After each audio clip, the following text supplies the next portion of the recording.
Good morning if you are in Salt Lake City. It is 10:37 and I am a little bit late because I had just got off the phone call with another opportunity. There are things going on right now in my life, which I'm going to try to give perspective to job seekers today. Coming from my point of view, having seen some interesting things these past few years, I want to take you on a journey to where we've been and what we're going through. Welcome to Where's Your Next 2026 edition. We are ramping up and we got a lot going on. I'm going to tell you this. Let me start with a story. About 6 months ago, no, about four now, October 2025, I was in Fresno, California. And the reason was I was out there because I went to see my favorite band, Switchfoot. There is a song, Dare You to Move, which continues to be an inspiration to me. John Foreman, the lead singer of Switchfoot. I've told this story on several occasions. You can find it on my feed, but it was one of the most inspirational things that I've seen in the last few years, given the circumstances that we are in. Let's just say it this way.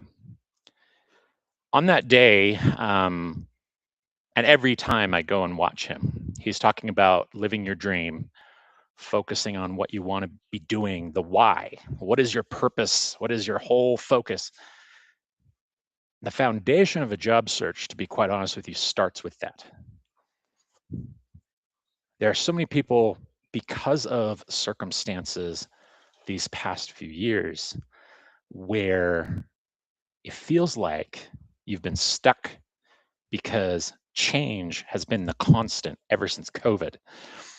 Now, there were some underlying foundational things that began in before 2020, kind of seeing it happen. But no one knew that there was going to be a big worldwide pandemic that was going to throw everything off kilter. And everything that's happening now in the job market today can be traced back to that moment, including the way employers are operating right now. With that backdrop, let's continue. When I was at this event, I had gone there because it always seems whenever I go to a Switchfoot concert, my entire life changes. It's an interesting thing. Their name is Switchfoot, which in surfing means to switch your positioning. This means switch up the way you stand. And I use this as a metaphor for my own life because switching up my approach has, in the last couple of years especially, been the differentiator that has helped me to continue to be effective and stay on target with everything I'm doing. Now, let me say this. We are in such a unique scenario where you need to be strategic about everything you're doing. I'm just going to bring you down the road of where I think we need to go with this discussion today. It'll probably be about an hour. Anyone who comes, you're welcome to stay. And hopefully you get something valuable out of this. But here's what I'm going to tell you. Job search strategy in 2026 does not need to be like going to the dentist. Unfortunately, there are circumstances from an environmental macro point of view that are making it feel that way. The problem is there's too much fluff and not enough not enough big picture stuff, not enough strategic thinking. So what you're getting is a wide variety of noise. Let's talk about, well, I'll get back to that because I don't want to there's so many thoughts I have. Just so many things going through my head right now. I want to stay on target with my story as the foundation from this. So when I was at that event, lead singer gets up, John Foreman, he says, and this is just it just epitomizes kind of what he symbolizes to the world and puts out there, the vibe, which is really good. And that's why his music's always been an inspiration to me and helped me in some ways. So the one thing he said was, chase your dream and always focus on that. The song Dare You to Move specifically, at another time when I went as a VIP event, I was in front of him, not even 10 feet away, look right at him. And he saw me. And I said, I've always been a fan of yours. I've loved what you've done. Tell me about the meaning for Dare You to Move. And he said, Dare You to Move is about a time in college when we decided to make a move to our music when the world was telling us we should stay in college and go that route. Ironically, at that point in time, what had happened is he had said basically, I need, you know, I turned my back on the world. I said, no, I'm not going to give up my music. That's what makes me who I am. And he went for it. But at the time they had, they'd been rejected 3 times from different labels, from some of the different labels. They then made a decision to control their own distribution. About the same time, when they hit it really big, there was a movie that came out by the name of A Walk to Remember, which was based on the popular book at the time by Nicholas Sparks. When that movie came out, their music was featured in that film. They went on to become platinum, millions of people buying their music at the time, and went on to elevate them to maximum success. And that was what he told me. He says, if you stick to your dream, you will have a moment like ours at some point. Could be on a smaller scale, but still, the point is that you have to know what motivates you and your why. That's the point I'm making with this first foundational piece of the puzzle. How can you get a job if you can't even explain what you want? If you don't know what you want, if you're not targeting the right way? The problem is the messaging is getting stuck. Gen Zers, especially right now, are facing one of the toughest job markets in history um, for them. And, there was a really remarkable thing that they put out. Handshake put out a really good report on just some of the implications for job seekers there. Another headline mentions something about from the data perspective. So 2 points of data, which I'll explain to you, and you can look this up for yourself if you want. I may put some links down later in the chats or whatever. But essentially, this has been one of the toughest markets for job seekers since 2020. Oh, sorry, my virtual background went away. So this has been one of the toughest job markets since 2008. And so, in so many words, what wound up happening and the why that happened was because, again, let's go back in time. Let's just tell a story here, okay? 2020, you remember what happened, right? Shock to the system, everything shut down, everything was, we were trying to get through that pandemic. Overnight, 20 million people were unemployed. That is what happened. Enter in the next phase of this. Tech companies, seeing the demand that had gone up because there's pent-up demand, overhired. There's no workforce planning happening. These companies just went and decided to, hire folks, and they didn't really have a plan. It was just kind of haphazardly, right? All the telltale signs, is just a bunch of pent-up demand. So all these tech companies wound up letting people go. Enter in this year, and we also had other circumstances that related to a scenario where folks were. Let me actually pull up a presentation. I'm gonna go to my LinkedIn profile here real quick. I'm gonna pull this up. Give me a minute. There's some data points I can point to. This is all on my LinkedIn profile. I've shared these presentations because I think there's some good data here. But I want to talk about some of these pin-up things real quick. Let's just talk about an article real quick. So, toughest job market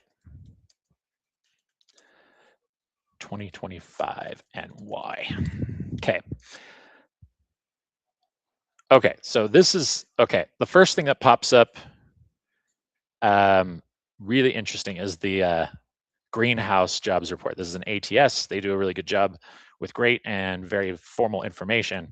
But I want to have something that's going to back me up in my dialogue here because I think there's some things that they're going to talk about and have insights on that'll be helpful to all of you just to kind of give you an idea of what we're facing here.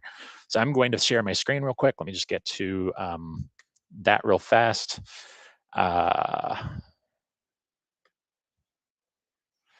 So window. Let's see here.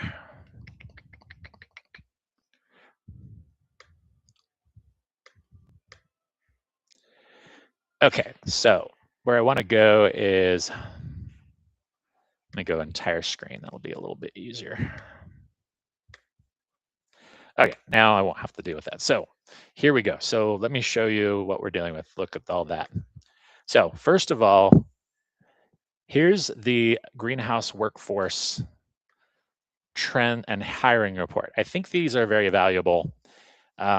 This ATS gets a pretty good point of view on a lot of things. So here's what they have to say. There's a 4-minute read. Let's walk through this real quick and we'll talk about some of the things. Greenhouse 2025 Workforce and Hiring Report paints a raw and revealing picture of what it's like to be a job seeker right now, based on responses from 2,200 active job seekers. Nice little sample there. Going to give us a few things. Candidate confidence is low in today's job market. Duh. Today's hiring environment is incredibly lopsided. Just 7% of candidates believe the market favors them. Confidence is waning across generations, especially among Gen Z. Not surprised there. I feel very bad for Gen Z right now, with 45% of Gen Z candidates saying it's harder than ever to stand out. It's not just a feeling. Bait and switch job listings, role uncertainty, and opaque interview practices are rampant. 72% of candidates report that the job they applied for turned out to be different from what was offered. Oh dear. Even those with jobs aren't at ease. 80% of US workers feel insecure in their current roles. That is a revealing number. That does not surprise me at all. 28% of workers are facing some form of employment uncertainty. Okay. Behind all this is a broader sense of instability, economic uncertainty, layoffs, and shifting company priorities have left candidates questioning whether any opportunity is secure. These patterns reflect how deeply today's job market trends are shaking up candidate expectations and reveal just how unstable and confusing the hiring process feels in 2025. Okay, AI has become a lifeline for standing out. As AI becomes more embedded in the hiring process, candidates are adapting in order to get noticed. In a market where 66% feel intense pressure and 70% believe it favors them, AI has become a practical tool to survive a chaotic system. This is also important. 45% use AI to prepare for interviews. 22% use bots to apply to roles, automatically rising to 31% for Gen Z. Nearly one third, 31%, say AI tools have been helpful in their job search. But the results are mixed. While AI can offer a leg up, many still struggle to break through. 26% of candidates say AI has made it harder to stand out. Among Gen Z, the number jumps to 45. The takeaway for many job seekers, AI isn't about cutting corners, it's about coping. It's a way to navigate a system that feels increasingly impersonal, competitive, and unclear. Hiring is stuck in an AI doom loop. We don't need more hoops or friction. We need better signals, just like early admissions in college show whose committed intent will be the new differentiator in hiring. Candidate fraud is becoming normalized. At the same time, a different trend is emerging. Now, this goes to the employer side. Watch this. These are fascinating too, but I like what they're about to go down here. Candidate fraud. At the same time, a different trend is emerging. Some candidates are crossing the line in their effort to get ahead. The line between resourcefulness and deception is starting to blur. 28% of job seekers admit to using AI to generate fake work samples. 32% have claimed AI skills they don't actually have. And views on what counts as cheating vary. While 19% of US candidates say using AI in a live interview crosses the line, most don't see it that way. Among Gen Z, 21% believe AI is fair game in any circumstance, nearly double the rate of boomers. The lack of clear guardrails is part of the problem. 27% of candidates say they've never seen employer policy on AI use in hiring. Employers, please get an AI use policy. Make sure it's absolutely clear. Put it on your career sites. With no consistent guidance, candidates are left to define the rules themselves. In a job market this uncertain, cutting corners can start to feel like the only way forward. And let me tell you right now, employers can tell. So please be careful, folks. AI is not all it's meant to be. It's a great tool, but too many are relying upon it. So that is one of the issues. Bias is still a major barrier. The report makes one thing clear. Bias in hiring is still widespread. I will not disagree with that point. Over half, 53% of US job seekers say they've faced illegal or discriminatory questions. This goes back to the employer side. Employers, please be careful. Make sure you're doing the right thing. This from a corporate recruiter. I've been on the other side. I know exactly how these folks feel because we need to be careful with this. Boomers are particularly impacted with 61% reporting age discrimination, far more than Gen Z at 11. As a result, many are modifying their resumes and identities. 57% have removed older experience from resumes. 30% of underrepresented candidates have changed their names to avoid bias. Now, this is insane, you folks. I understand there's a lot of you know moving parts here. I understand that went through a really crazy time. However, let me share another point of view with all of you. And I'm going to go over there right now. So let me get there.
We're back now. Sorry, I got disconnected for a minute there. All right, I think it was just, I'm not sure what's connected. Probably the internet connection being silly right now. So we're back. Okay, so we're back here. Not sure where my screen went. I'm going to hop back in here. I was trying to show you some things before that got disconnected. I'm not sure why it disconnected for a minute, but let me share my screen again with all of you. It's so weird how that happened. It was kind of odd. All right, so this is what I wanted to share with all of you. So now that I've got it back, so Mr. Sackett had posted this, and I thought he did a really good job. I'm just going to pull up this infographic because I like where it's going and what it's referring to. So it's basically another perspective that you need to be aware of as a job seeker is the labor market continues to be competitive. US applicants per open role have doubled since the spring of 2022. Okay. Now, as we were reading the greenhouse report, we were talking about some of the things that they've seen. There's been an increase in bias. There's been all sorts of different things. It's a mess, right? So crazy. 46% of boomers to Gen Z share the same struggle of how to make their job applications stand out. So even the ATS systems are capturing the point that you as job seekers are feeling this insanity, right? You feel it. It's a part of you know how you're feeling about everything going on. And so I think that's really what our challenge is that we just feel like, things aren't moving the way you want, right? And look at this stat, the 73% of recruiters feel unprepared to manage the growing pressures of their job in 2026. Okay, so big picture here, guys. The Greenhouse report that I just looked at reveals that age bias is feeling that. People are feeling broken. People are feeling overwhelmed. 65% of people say the job search has become harder. Competition is their number one hurdle, followed by uncertainty about the role fit and skill gaps. 73% of recruiters feel unprepared to manage the growing pressures of their job. Top pressure points for recruiters needing to fill roles faster, finding the hidden gem candidates. Now, a lot of this is coming from business leaders. So, if I were a business owner, a business leader, entrepreneur right now,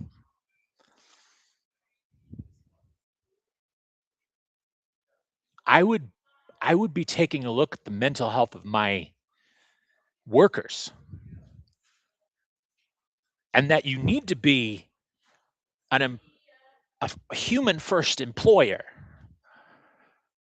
because that's going to help you stand out.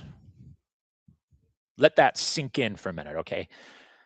The data from two sources, from Greenhouse and LinkedIn, show powerful things that we need to be aware of.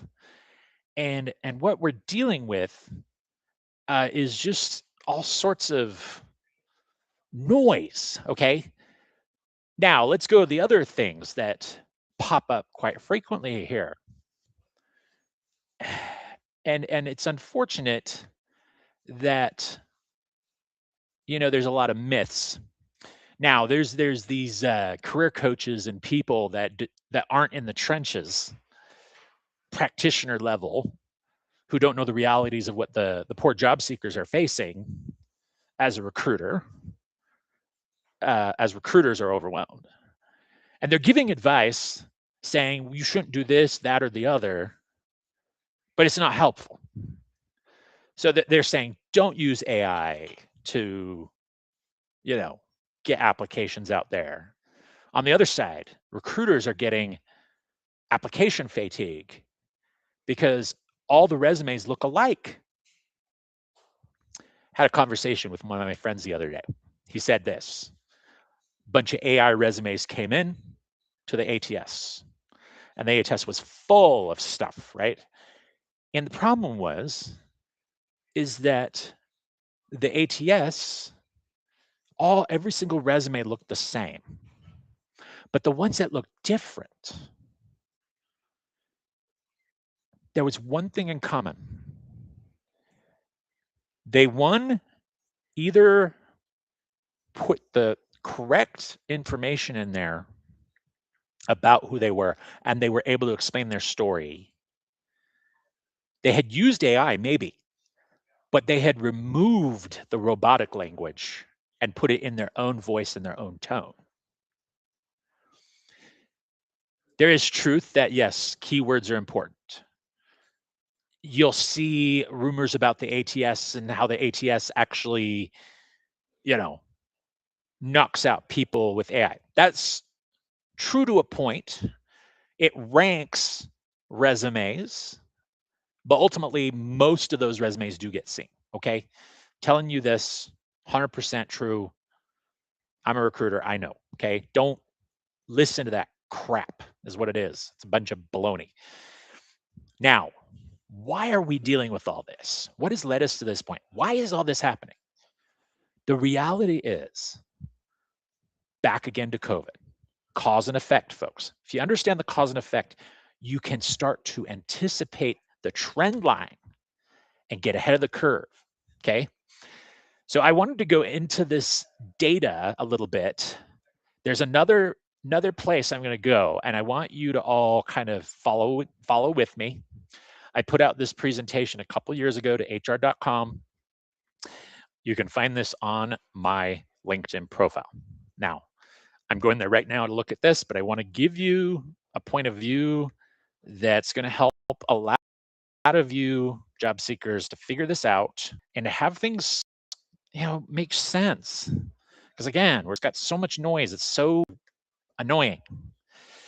So this is important to understand that.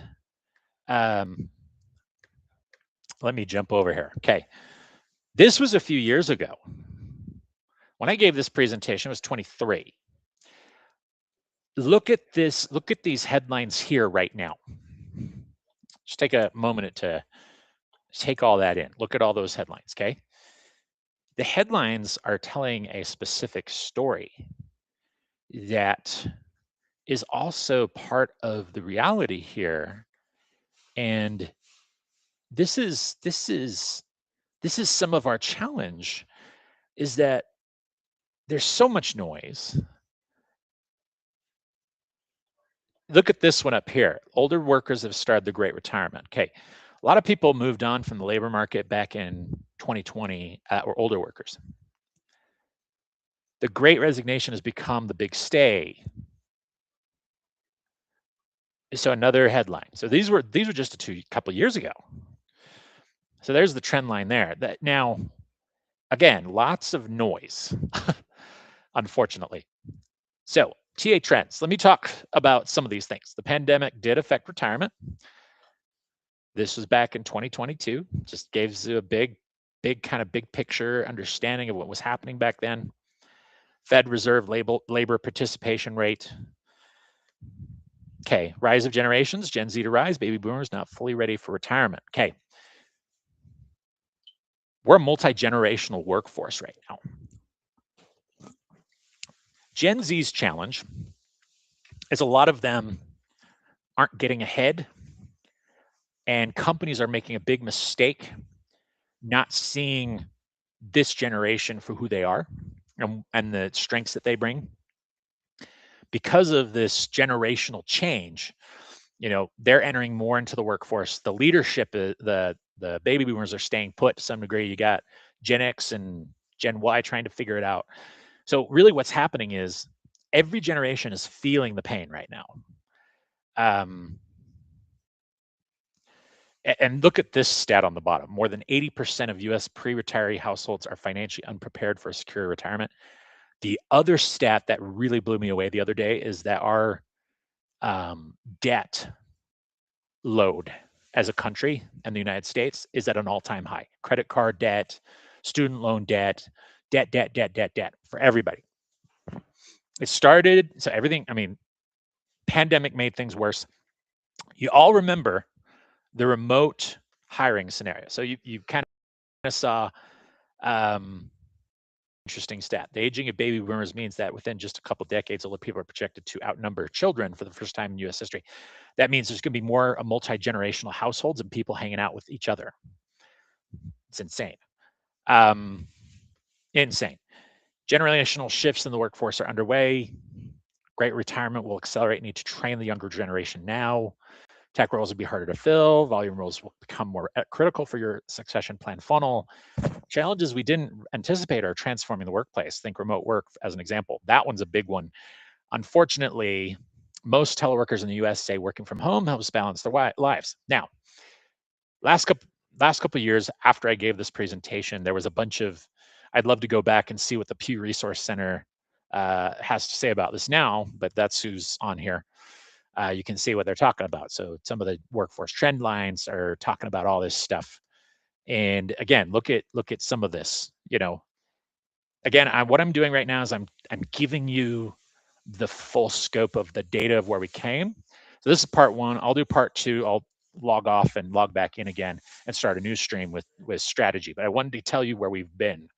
So this is just showing you where we've been and the why everything looks the way it does right now. So teleworking is one of the most powerful things that has ever been introduced to the labor market. It's a good thing. More employers need to do it. Now, this trend, hybrid schedules, so working in the office, a lot of employers are switching to this model because they see the benefits of both. They need collaboration in the office because it helps with entrepreneurship and growing, focus. So a few years ago, there a lot of hybrid work 2 years ago. So then we got a whipsaw where all these CEOs wanted to bring everybody back. And so now there's 100% in office scenarios again arising and all this stuff. So the problem is that the employers went through the whipsaw as well. They were adapting to it. Workers were going through the whipsaw. A good almost 45% of Gen Z, actually the American workforce in general, 44% is employed in a service job, fast food, retail, making under $15 an hour. That's 45% of the US workforce. The other 56% is, in the other types of jobs that are out there. Okay. So what you're seeing right now is a lot of people are staying put because of this whipsaw scenario, and a lot of things change. And that's why, just again, go look at some of this data. It's really interesting. It'll talk about where we've been and the why behind it. Of job seeking holders, 58%, the equivalent of 92 million people, say they can work remotely at least part of the time. This was 2022, guys, and all this change happened, right? So now you see people are getting frustrated because all these things happen and they didn't really give you what you needed. Okay. So you can find this on my stuff over here. So I'm just telling you, please kind of keep an eye out. It feels tough right now. So now that I've gone through the problem, I'm going to try to talk to all of you about what to do about the solution. And we'll do that next when we come back.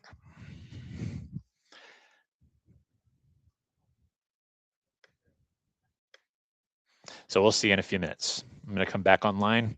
I wanted to give you the background information. So that's where we are. Nice to see all of you. Thank you for being here. I'm just going to edit this real quick, and then I'll be offline. I'll be back with you in about maybe 10 minutes. I'm going to take a break, and then I'm going to show you the key factors that you need to be aware of.